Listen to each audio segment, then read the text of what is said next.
Hello everyone, how are you all. Welcome back to the channel Ed Uncle. मैं हूं फतेहान खान और यहाँ पर आपके लिए लेकर आए हैं पराक्रम बैच। यहाँ पर फॉर्मूला सीरीज स्टार्ट हो चुकी है। हमने टारगेट किया है जेईई एग्ज़ाम जो कि एसएससी का आपका हो रहा है।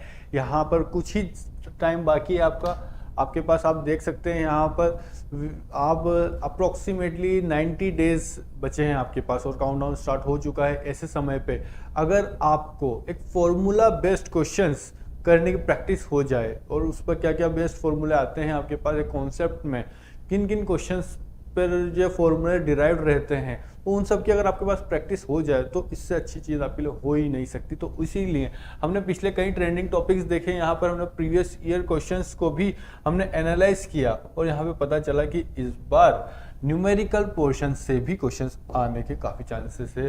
रिसेंट 2-3 सालों से न्यूमेरिकल पोर्शन से क्वेश्चंस आ रहे हैं। आप भी देखते हैं, अगर प्रीवियस ईयर क्वेश्चंस लगा रहे हैं जेई, अगर आपको जेई मेन टारगेट करते हैं तो यहाँ पर आप देखते होंगे न्यूमेरिकल क्वेश्चंस आते हैं। तो इसीलिए ये फॉर्मूला सीरीज आपके लिए स्टार्ट किए ताकि आपके क्वेश्चंस जो न्यूमेरिकल बेस्ड है वो भी इजीली सॉल्व हो सके। एक फॉर्मूले से कितने टाइप के क्वेश्चंस बनते हैं या फिर एक क्वेश्चन में कितने टाइप के फॉर्मूले रह सकते हैं, उन सभी के बारे में हम डिस्कस करेंगे। हम शुरू करेंगे आज फ्लूइड मैकेनिक्स सब्जेक्ट स्टार्ट कर रहे हैं।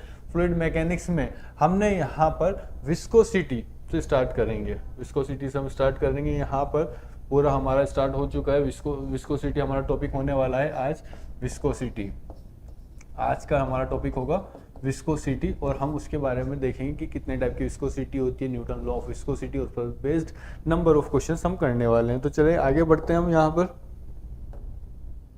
आगे बढ़ते हैं। विस्कोसिटी की अगर हम बात करते हैं तो पहले एक डेफिनेशंस देख लेते हैं, फिर उसके बाद उसके फॉर्मूला पर हम बात करेंगे। विस्कोसिटी क्या होता है, यहाँ पर हम विस्कोसिटी इसलिए डिफाइन करना ज़रूरी होता है क्योंकि पानी और ऑयल दो टाइप के लिक्विड होते हैं, बट उन दोनों की डेंसिटी अगर आप देखेंगे तो लगभग सेम रहती है। लगभग पानी और ऑयल की डेंसिटी लगभग सेम रहती है, बट उनको जब फ्लो कराते हैं, जब उनको फ्लो के लिए अलाउ किया जाता है या कोई एक्सटर्नल फोर्स या स्ट्रेस दिया जाता है तो फ्लो होता है, तो वहाँ पर उनके अंदर जो फ्लो का वेरिएशन होता है तो वो टोटली डिफरेंट होता है। और वो क्या चीज़ होती है जो उन दोनों का जो फ्लो के पैटर्न में वेरिएशन देती है, दैट इज कॉल्ड विस्कोसिटी। और इसी वजह से हम विस्कोसिटी को हम डिफाइन करते हैं और उस पर स्टडी करते हैं। न्यूटन ने एक लॉ दिया है, न्यूटन लॉ ऑफ विस्कोसिटी कहलाता है, जो कि बोलता है यहाँ पर that is shear stress. Shear stress is directly proportional to du upon dy, that is called velocity gradient. That is called velocity gradient, also called angular deformation, that is d theta upon dy। यहाँ पर आपके पास ये भी एक angular deformation रहता है। Share stress हम कहते d theta upon d t, right, d theta upon d t also proportional to d theta upon d T.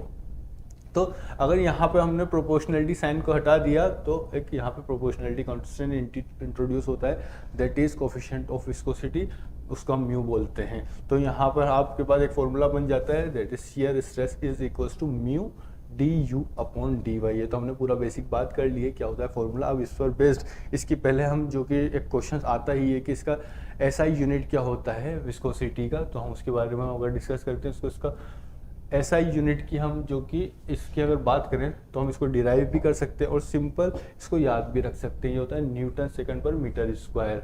यहाँ पे इसको हम सॉल्व करते हैं तो सभी इसके एक एक डायमेंशन को अगर हम ओपन अप करते हैं तो वो बनता है न्यूटन सेकंड पर मीटर स्क्वायर, या फिर कह सकते हैं इसको पास्कल सेकंड। अब इसी को अगर हम एम के सिस्टम में ओपन अप करते हैं तो न्यूटन को आप लिख सकते हैं किलोग्राम मीटर पर सेकंड स्क्वायर। ये लिख लिया आपने, न्यूटन को लिखा किलोग्राम मीटर पर सेकंड स्क्वायर और सेम एज इट इज रहेगा बाकी। और फिर उसको आप ओपन अप करेंगे, कैंसिल आउट होगा न्यूमरेटर डिनोमिनेटर में जो भी टर्म्स, फिर उसके बाद डायमेंशनल फॉर्मूला बन जाएगा आपके पास m1l-1t-1, राइट। ये आपसे एग्जाम में पूछा जाता है। विस्कोसिटी का मतलब यहाँ पर जब भी बात हो सिर्फ विस्कोसिटी अगर दिया हो तो इसका मतलब होगा वो डायनेमिक विस्कोसिटी होगा, उसका मतलब होगा डायनेमिक विस्कोसिटी, उसका मतलब होगा सिंपल डायनेमिक विस्कोसिटी। चलिए आगे बढ़ते हैं। एक और टाइप की विस्कोसिटी होता है, उसका भी यूनिट्स हम बात कर लेते हैं उस पर, फिर आगे क्वेश्चंस करते हैं। काइनेमेटिक विस्कोसिटी होता है, that is the ratio of dynamic viscosity to the density. The ratio of dynamic viscosity to the density, ये रो है हमारे पास, उसका यूनिट होगा जो हमारा डायनेमिक विस्कोसिटी का यूनिट होगा, उससे हम डेंसिटी की यूनिट को कैंसिल आउट करेंगे और ये बन जाएगा हमारा m0l/t-1, या फिर मीटर स्क्वायर पर सेकंड या फिर सेंटीमीटर स्क्वायर पर सेकंड। और इसका एक और नाम रहता है, वो कहलाता है स्टोक। स्टोक्स, ये इसका एको यूनिट रहेगा, उसको हम स्टोक्स कहते हैं। अब बात करते हैं क्वेश्चंस के बारे में, बात कर लेते हैं इन पर बेस्ड क्या क्या क्वेश्चंस आते हैं। पूरा फॉर्मूला देख लिया, उसके स्टैंडर्ड यूनिट्स देख लिया, उसके डायमेंशनल फॉर्मूला भी देख चुके हैं हम। अब इस पर बेस्ड हम क्वेश्चंस करने वाले हैं, क्या क्या क्वेश्चंस बनेंगे चलिए बात करते हैं क्वेश्चंस की। Calculate the kinematic viscosity of the fluid if the dynamic viscosity of fluid. Sir geotech start करते आप, जियोटेक इसके बाद स्टार्ट कर लेंगे। स्टूडेंट्स के कमेंट्स आ रहे थे काफ़ी कि स्ट्रेंथ ऑफ मटेरियल या फ्लूइड मैकेनिक्स, इन दोनों में ही काफ़ी इनकी डिमांड थी, तो मैंने ज़्यादा जो मैक्सिमम स्टूडेंट्स बोल रहे थे कि फ्लूइड मैकेनिक्स, तो हमने फ्लूइड मैकेनिक्स स्टार्ट किया। देख लेंगे यहाँ पे अगर स्टूडेंट्स काफ़ी बोलेंगे जियोटेक, तो इसके बाद जियोटेक स्टार्ट कर लेंगे। तो क्वेश्चंस की तरफ बढ़ते हैं। कैलकुलेट द काइनेमेटिक विस्कोसिटी, आपसे काइनेमेटिक विस्कोसिटी पूछा है of fluid if the dynamic viscosity given है। म्यू आपको गिवन है 0.5, पॉइस स्टैंडर्ड यूनिट है, पॉइस में गिवन है आपको, and specific gravity is also given, that is 0.4। यहाँ पे आपके पास सीधा सा फॉर्मूला होता है kinematic viscosity is equals to dynamic viscosity to the density. अगर आप डेंसिटी कैलकुलेट करते हैं तो स्पेसिफिक ग्रेविटी क्या गिवन है आपको, दैट इज 0.4। डेंसिटी कैलकुलेट करने के लिए density of the given fluid, density of a given fluid to the density of water. यहाँ पर डेंसिटी ऑफ वाटर अगर स्टैंडर्ड फॉर्म में है तो 1 हम मानते हैं उसको, तो डेंसिटी कितनी हो जाएगी हमारी, density is equal to 0.4 into 1, 0.4 into density of water that is 1। तो ये हमारा डेंसिटी ऑफ फ्लूइड आ चुका है 0.4, ये आ चुका है 0.4। क्लियर। तो हमारे पास काइनेमेटिक विस्कोसिटी क्या होगा, dynamic viscosity that is 0.5 upon 0.4, right. यहाँ पर हमारे पास आ गया, इसको आप सोल्व करेंगे तो ये हो जाएगा अप्रोक्सीमेटली 1.25, हो जाएगा हमारा approximately 1.25। So option C will be the correct answer. Clear है। इस तरह के क्वेश्चंस आएंगे आपसे। अब और देखते हैं क्या टाइप का क्वेश्चन बनता है। In which of the following unit kinematic viscosity of the fluid is measured. किस यूनिट में हम काइनेमेटिक विस्कोसिटी को मेजर करते हैं, स्टोक्स में मेजर करते हैं, बिल्कुल सही बात है। मीटर पर सेकंड स्क्वायर नहीं, सेंटीमीटर पर स्क्वायर सेकंड रहता है या फिर मीटर स्क्वायर पर सेकंड रहता है। अगर इस तरह से गिवन होता तो ये ऑप्शन भी करेक्ट होता, बट हमारे पास Stokes is the best answer from the given question. आगे बात करते हैं, एक और क्वेश्चन लेते हैं, बहुत अच्छा क्वेश्चन है, इसके साथ बहुत सारे कॉन्सेप्ट आपके जुड़े होंगे। इस क्वेश्चन को मैंने आपसे जो सीरीज का नाम है, यहाँ पर मैंने फॉर्मूला सीरीज नाम है, इसका मतलब फॉर्मूले पर बेस्ड ज़्यादातर क्वेश्चंस न्यूमेरिकल होते हैं। तो न्यूमेरिकल की आपको पूरी प्रैक्टिस कराई जाएगी ताकि स्टूडेंट्स को एक डर रहता है। बिल्कुल सही है, गेट क्रैकर ऑप्शन डी बिल्कुल सही था। 1 पॉइंट स्टॉक्स, हाँ बिल्कुल सही है। यहाँ पे ये क्वेश्चंस देखते हैं जो कि टोटली फॉर्मूला बेस्ड क्वेश्चन रहने वाला है, और इस टाइप के क्वेश्चन से स्टूडेंट्स को एक हेजिटेशन रहता है, तो उसको ओवरकम करने के लिए हम चलते हैं इस टाइप के क्वेश्चन की प्रैक्टिस करेंगे। A Newtonian fluid fills the clearance between the shaft and the sleeve when a force given is 0.8 kilonewton is applied to the shaft parallel to the sleeve. The shaft attain a speed of 1.5 centimeter per second. If the force of 2.4 kilonewton is applied instead, the shaft will move with the speed of what? यहाँ पर आपके पास question given है कि एक shaft है जिसपे जब 0.8 kilonewton force apply किया तो उसने स्पीड अटेंड की है 1.5 मीटर पर सेकंड, सेंटीमीटर पर सेकंड। तो उसने पूछा है कि अगर फोर्स को इंक्रीज कर दिया जाए 2.4 किलोन्यूटन से तो उसकी स्पीड में क्या वेरिएशन आएगा या फिर स्पीड क्या होगी। तो हम जानते हैं फोर्स और स्पीड में relation, Newton law of viscosity अभी हमने डिस्कस किया। Newton shear stress is equals to mu d u upon d y. ये सभी टर्म्स को मैं डिटेल में एक्सप्लेन नहीं करूंगा क्योंकि ये आपके लिए फॉर्मूला सीरीज है, कॉन्सेप्ट सीरीज नहीं है।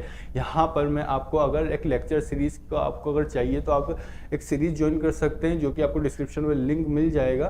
तो वहाँ पर पूरा आपको पूरा क्वेश्चन बेसिक से सारा डिटेल फॉर्मूला और कॉन्सेप्ट समझाया गया है। तो इस सीरीज में सिर्फ आपसे फॉर्मूला डिस्कस करूँगा। यहाँ पर म्यू होता है dynamic viscosity, dynamic viscosity, D you होता है इसका वेलोसिटी, और वाई होता है उसका डिस्टेंस, वाई होता है डी वाई होता है डिस्टेंस। तो आपको क्या क्या गिवन है, यहाँ पर फोर्स गिवन है, बट ये शियर स्ट्रेस होता है। शियर स्ट्रेस क्या होता है, फोर्स पर यूनिट एरिया। तो क्या मैं लिख सकता हूँ कि फोर्स पर यूनिट एरिया हुआ, फोर्स पर यूनिट एरिया हुआ mu d u upon d y, mu d u upon d y, यानी कि मेरे पास फिर वेरिएशन है फोर्स में और वेलोसिटी में। तो यहाँ से मुझे जो रिलेशन समझ में आया, force is proportional to velocity, force is proportional to velocity. यहाँ से आप देख सकते हैं इन दोनों में एक प्रोपोर्शनल साइन होता है, तो यानी कि ये दोनों स्ट्रेटली प्रोपोर्शनल है। तो हमारे पास F1 गिवन है, F1 कितना गिवन है, F1 is equal to 0.8 kilo newton. अब सीधा फॉर्मूले में आप अप्लाई कर सकते हैं। और V1 जब फोर्स 0.8 किलो न्यूटन था तो वेलोसिटी V1 कितना था, 13.5। गेट क्रैकर ने सॉल्व भी कर दिया, very good. GATE cracker check करते हैं आपका आंसर सही होता है या नहीं। यहाँ पर ये रहेगा 1.5 सेंटीमीटर पर सेकंड। अब F2 कितना है यहाँ पे, 2.4 किलो न्यूटन, 2.4 किलो न्यूटन। तो V2 कितना होगा, इसने ये पूछा है आपसे। जब ये दोनों प्रोपोर्शनल है तो यानी कि मैं लिख सकता हूँ इस रिलेशन के according F1 upon F2 is equals to V1 upon V2। ऐसा लिख सकता हूँ, क्लियर लिख सकता हूँ। F1 इज 0.8, F2 है हमारे पास 2.4, right, 2.4, F2 is 2.4 is equals to V1 कितना है हमारे पास, 1.5। तो V2 कितना होगा, यहाँ पे आपसे पूछा है तो 8 3 टाइम में गया, यहाँ पे 3 टाइम्स में गया, तो V2 क्रॉस मल्टीप्लाई हो जाएगा। V2 will be come out to be 4.5 centimetre per second. ये उसकी वेलोसिटी आ जाएगी 4.5 centimetre per second. GATE cracker आपका आंसर गलत है, इतनी जल्दबाजी मत रखिएगा।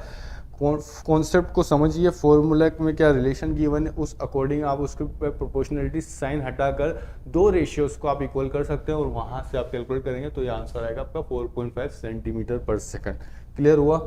ध्यान रखिएगा हमेशा जब भी आपको न्यूमेरिकल क्वेश्चन सॉल्व करें तो यूनिट्स का, उसके डिजिट्स का, उसकी वैल्यूज का खास ध्यान रखिएगा, क्योंकि फॉर्मूला एक बार आपको क्लियर रहेगा बट मिस्टेक्स के चांसेस काफ़ी रहते हैं, ये सब जो कि थ्योरी क्वेश्चंस में नहीं होता। तो फॉर्मूला क्वेश्चन में इसका ध्यान रखिएगा।